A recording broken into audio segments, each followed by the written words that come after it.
Entrons maintenant dans le vif du sujet et intéressons-nous à l'installation et à la configuration d'Opal.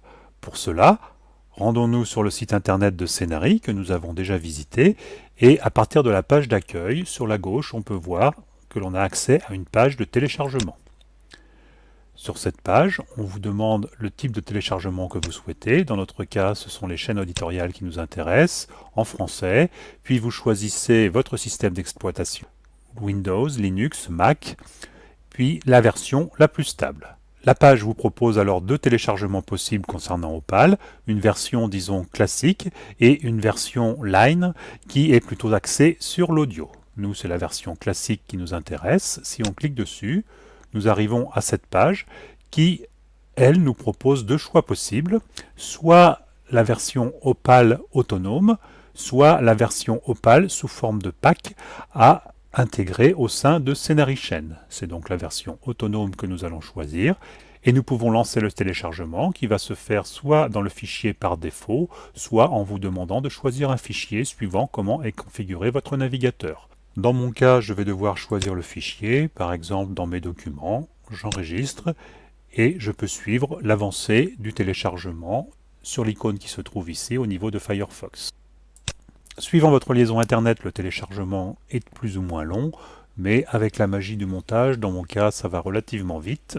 Voilà, c'est terminé. Je clique deux fois sur l'exécutable qui va ouvrir l'installateur. J'autorise l'application à apporter des modifications à mon appareil. Et je demande de démarrer l'installation en cliquant sur Suivant.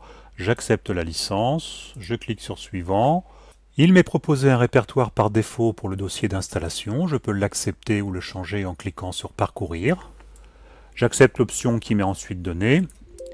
Et là, le logiciel, dans mon cas, me précise qu'il y a déjà une version d'installer, même si je vois que c'est la même.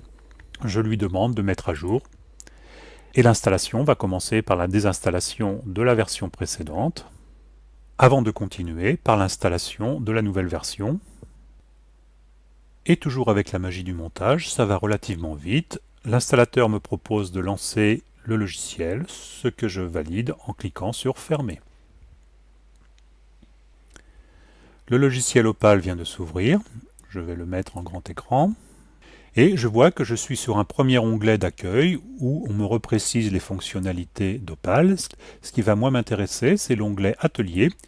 Dans votre cas, normalement, il n'y a qu'un seul atelier, l'atelier qui est créé par défaut, qui s'appelle Opal. Dans mon cas, il y en a deux autres, et nous allons créer un nouvel atelier pour voir comment se fait ce processus de création. Mais avant, quelques mots sur le concept d'atelier. L'atelier, c'est l'endroit où vous allez travailler dans Opal. C'est a priori quelque chose qui est complètement étanche par rapport aux ateliers qui se trouvent à côté, mais nous verrons qu'il y a des moyens de passer d'un atelier à l'autre. Donc, pour créer cet atelier, je vais sur le bouton Ajouter, Créer un atelier. Là, on me demande le code de l'atelier. Donc, dans cette zone, pas d'espace, pas de caractère accentué, etc. Par contre, je peux utiliser majuscule, minuscule pour écrire, par exemple, mon atelier. Le logiciel me précise ensuite l'endroit où vont se trouver les fichiers par défaut associés à mon atelier. Je peux les changer en cliquant sur ces icônes. Et je peux ensuite lui demander quelle version d'Opal je veux choisir. Là, il faut être extrêmement vigilant. Opal vous propose deux versions, soit la version normale, on va dire, soit une version starter. La version starter, comme son nom l'indique, c'est une version de démarrage, un petit peu plus simple à utiliser, mais aussi beaucoup plus limitée en termes de fonctionnalité. Donc choisissez absolument la version normale et éventuellement ajouter le générateur Quadra dont nous verrons la fonctionnalité par la suite. Je clique sur Créer. Et je vois que mon atelier est apparu ici. Je peux aller voir ses propriétés et éventuellement les changer.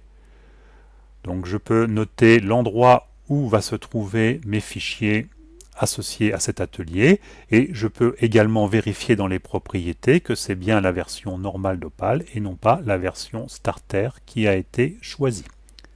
Je ferme. Et pour ouvrir l'atelier, il me suffit de cliquer deux fois dessus ou de cliquer sur l'icône Ouvrir ici.